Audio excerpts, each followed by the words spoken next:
Well, they've got in touch to say overspending has been a real issue for this government. Tackling the nation's debt must be a priority for the new Prime Minister.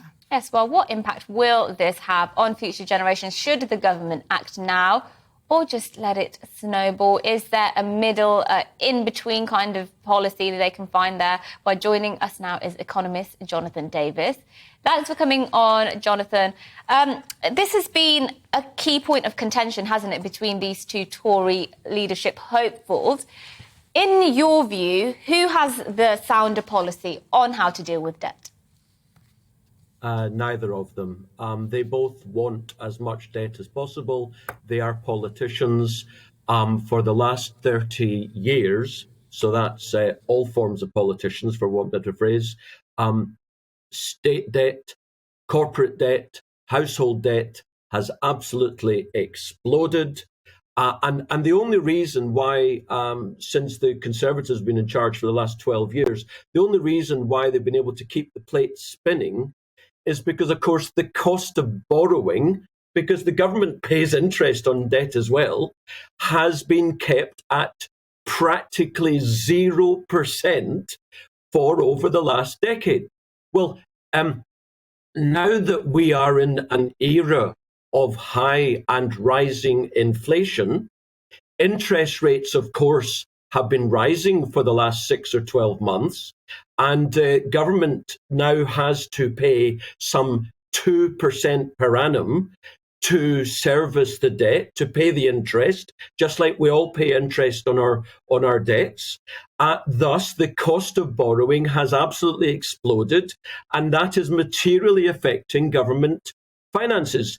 Thus, you think they're going to cut spending? No, they're not. What they're going to do is borrow even more to pay off the existing debt and then borrow more. They have no intention whatsoever of changing the current situation. They are quite happy to let inflation ride.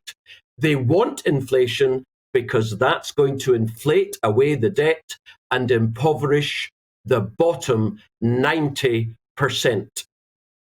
Wow, you paint a very stark picture there, crikey. So then, if they both got the wrong approach, what would your approach be? What should they be doing?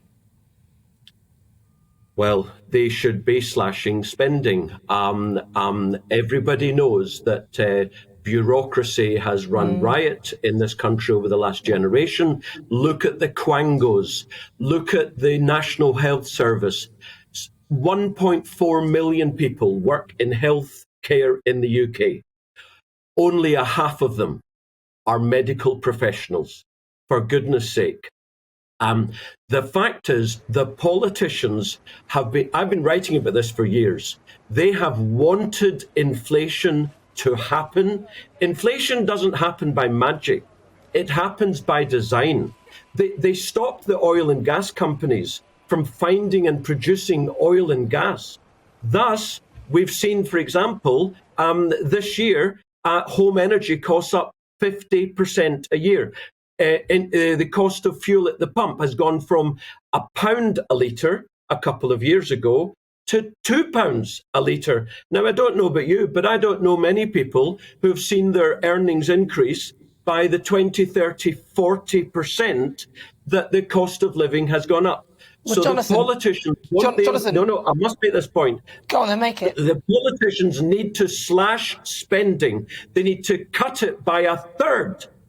And I know that will create an economic problem in the short term, but only an economy in deflation prospers. In inflation, it goes to the rubbish tip.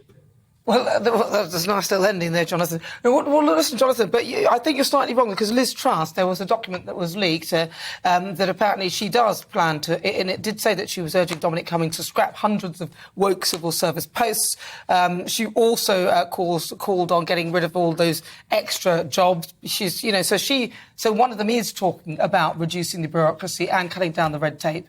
I haven't heard it from Rishi Sunak's lips at all, and she has talked about the NHS as well. So that's a 1% cut. I'm telling you, it will do absolutely nothing. But she also talked about slashing that civil service. So I'm with you. I think they could cut a lot of spending. They've got to do that in conjunction with their other Yes, policies very as well. finally, I do want to ask you, obviously you just said there that they need to slash spending by a third. Where would they slash that spending? Because when people hear NHS, slash spending, they hear our public services are going to get much worse than they are now. Yeah. Well, again, you guys in the media, you always focus on the short term rather than the long term. No, we don't. You actually, by inference, you're actually supporting no material change. That's the problem. So We're just asking you questions based on what you've told us. I'm asking you. You've said slash spending. How do we slash spending? I'll give you an example. One example I saw just yesterday on Twitter. By the way, Mercy, you should have a look at my Twitter account. You might enjoy that one as well as the other one on property. I saw that in one district of the NHS, they want to bring in a manager for diversity. It's ridiculous. For £108,000 a year. One district. We agree. Multiply Listen, that by 150 districts. Listen, There's if you've watched anything here, you'll know, Richard, that we don't agree with any of that. We should scrap diversity inclusion. Liz Truss was saying exactly that. She said get rid of a lot of quangos. She said reduce the civil service. She also is looking at the NHS, which is overspending, way too much management. Most people would agree with that. Now, let's hope they do that. Jonathan, it's really good to talk to you. Thank you so much for joining us here on GB News.